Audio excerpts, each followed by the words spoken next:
ये बात पश्चिम बंगाल के चुनाव के बाद तो हर राजनीतिक दल समझ गया है जो विपक्ष में बैठा है बीजेपी के खिलाफ कि एक साथ मिलकर लड़ना होगा।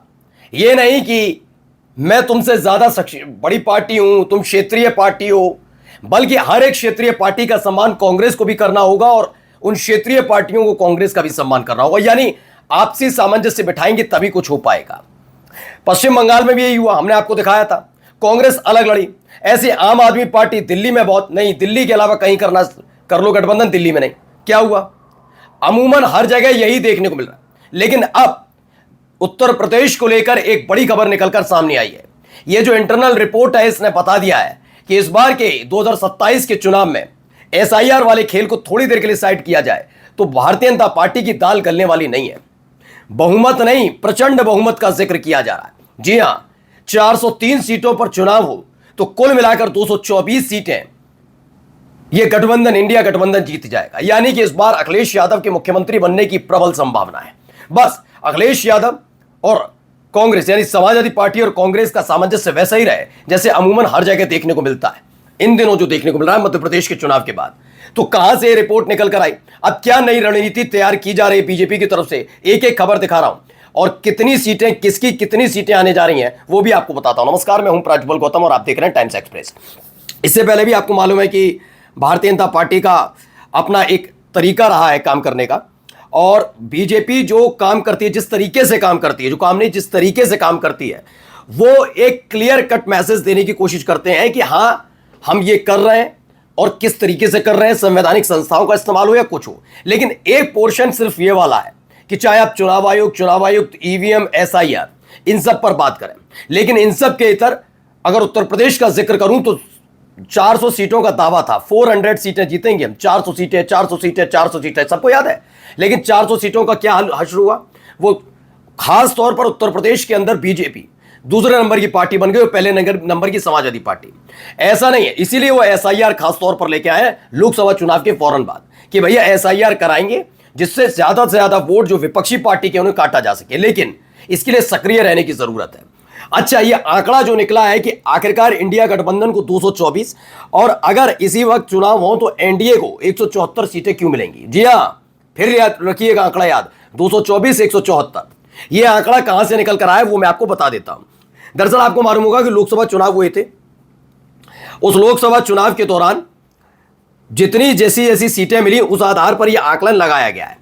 आकलन क्या है? आकलन कहता है कि भैया 224 सीटें मिलने जा रही हैं। देखिए लिखा हुआ भी है, इंडिया अलायंस को समाजवादी पार्टी, कांग्रेस और अलायंस जो है इन सबको अगर मिला लिया जाए तो कुल मिलाकर 224 सीटें अकेले गठबंधन जीतने जा रहा है। यानी इंडिया गठबंधन के खाते में 224 सीटें आएंगी, ये क्लियर कर दिया गया है कि 224 सीटें सीधे सीधे इनके खाते में आ रही है।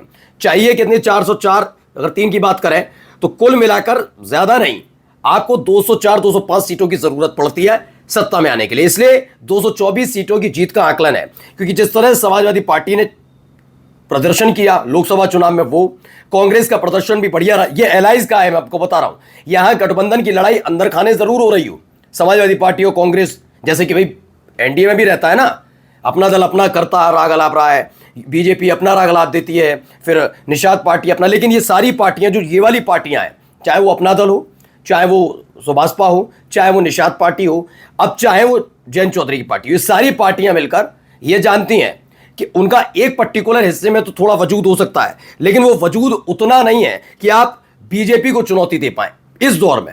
इसलिए वो भारतीय जनता पार्टी के कांधे पर चढ़कर चुनाव जीतती है। यही बात क्लियर है उत्तर प्रदेश के अंदर, मौजूदा तौर पर बता रहा हूं। लेकिन यहां अलग खेल है, 224 सीटों वाला है जो दोनों बड़े अलायंस है यहां पर, कांग्रेस और समाजवादी पार्टी। अगर मैं उत्तर प्रदेश के लिहाज से देखूं तो कांग्रेस के मुकाबले समाजवादी पार्टी ज्यादा ताकतवर नजर आती है। ये जो 400 वाला वो था, रथ चलाया था कि 400 हम सीटें पाएंगे, 400 सीटें पाएंगे, 400 सीटें पाएंगे, ये 400 वाला रथ अगर किसी ने रोका था तो वो अखिलेश यादव ने उत्तर प्रदेश में ही रोका था। ये बात क्लियर थी, ये किसी से छिपा नहीं था कि हाँ भाई 400 सीटों वाला जो रथ है वो रुका ही समाजवादी पार्टी की वजह से गया था, वरना 400 सीटों वाले जो खेल बताया गया था वो आसानी से अपनाया जा सकता था, हो सकता था, लेकिन हो नहीं पाया।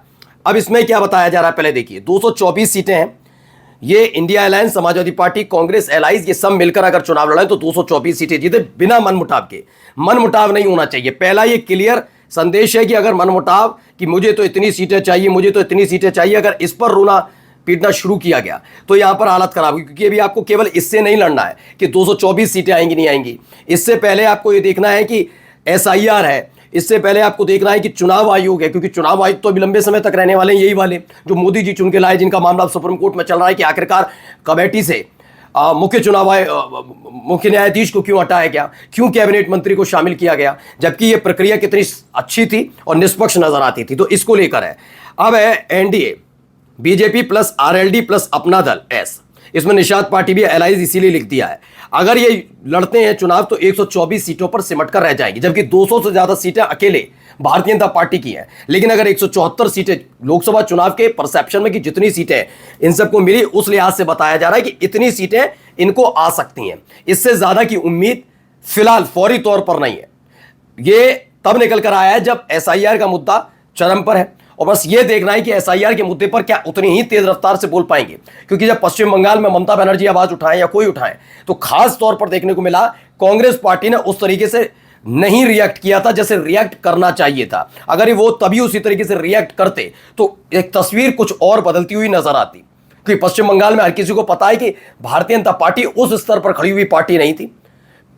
ये सारा खेल SIR और केंद्रीय सुरक्षा बल के नाम पर जो किया गया पश्चिम बंगाल में, उसकी देन नजर आती है। तो क्लियर कट मैसेज देने की कोशिश की जा रही है कि भैया ये डेटा है। इस डेटा के हिसाब से अगर देखा जाए तो आपको 174 सीटों पर सिमट कर रह जाएगी ये NDA गठबंधन। वहीं 224 सीटें जीतने जा रहे हैं। यही नहीं, अदर जैसे ASP सीट है, यानी आजाद समाज पार्टी है, और छोटे छोटे दल है जिनका किसी गठबंधन से कोई लेना देना नहीं, उनके बारे में अगर बात कर ली जाए तो उनके बारे में भी ये खेल निकलकर सामने आता है कि ये सारे के सारे परसेप्शन में 5 सीटें वो भी ले आ सकते हैं। लेकिन बाद में जब चुनाव जीतेंगे तो उसके बाद ये सारी 5 सीटें भी किसके खाते में जाएंगी? इंडिया गठबंधन में। बाद में 229 सीटों तक पहुंचा जा सकता है आसानी से। तो ये परसेप्शन अभी का इस लिहाज से भी है कि जिस तरीके से लोकसभा चुनाव लड़ा गया, जिस तरीके से लोकसभा चुनाव का परिणाम आया, उस लिहाज से फौरी तौर पर यही है कि उत्तर प्रदेश लोकसभा 2024 का चुनाव के मद्देनजर जो रिजल्ट आया था उसके लिहाज से यही होना तय है। लेकिन आगे देखते हैं अभी क्या निकलकर सामने आता है, क्योंकि बहुत सारी जो गांठें होती हैं वो कहीं ना कहीं गठबंधन को भी नुकसान पहुंचाती हैं। अब गठबंधन उस लिहाज पर लेकर चल पाएंगे जैसा ये सोच रहे हैं, क्या वैसा हो पाएगा? ये तमाम चीजें भी देखना बहुत ज्यादा जरूरी है। फिलहाल पश्चिम बंगाल के बाद काफी सिनेरियो बदला है। अब ये देखते हैं सिनेरियो का फायदा इंडिया गठबंधन किस तरीके से उठा पाता है, क्योंकि चाहे वो कांग्रेस पार्टी हो, चाहे वो समाजवादी पार्टी हो, उत्तर प्रदेश के अंदर जो BJP के खिलाफ लड़ रही हैं चुनाव, वो पार्टियां अब थोड़ी जागृत होती हुई नजर आ रही हैं। आपने हरियाणा देख लिया, आपने मध्य प्रदेश देख लिया, आपने महाराष्ट्र देख लिया, आपने दिल्ली देख लिया, अब ये पश्चिम बंगाल के बाद सक्रिय नजर आ रहे हैं। नमस्कार।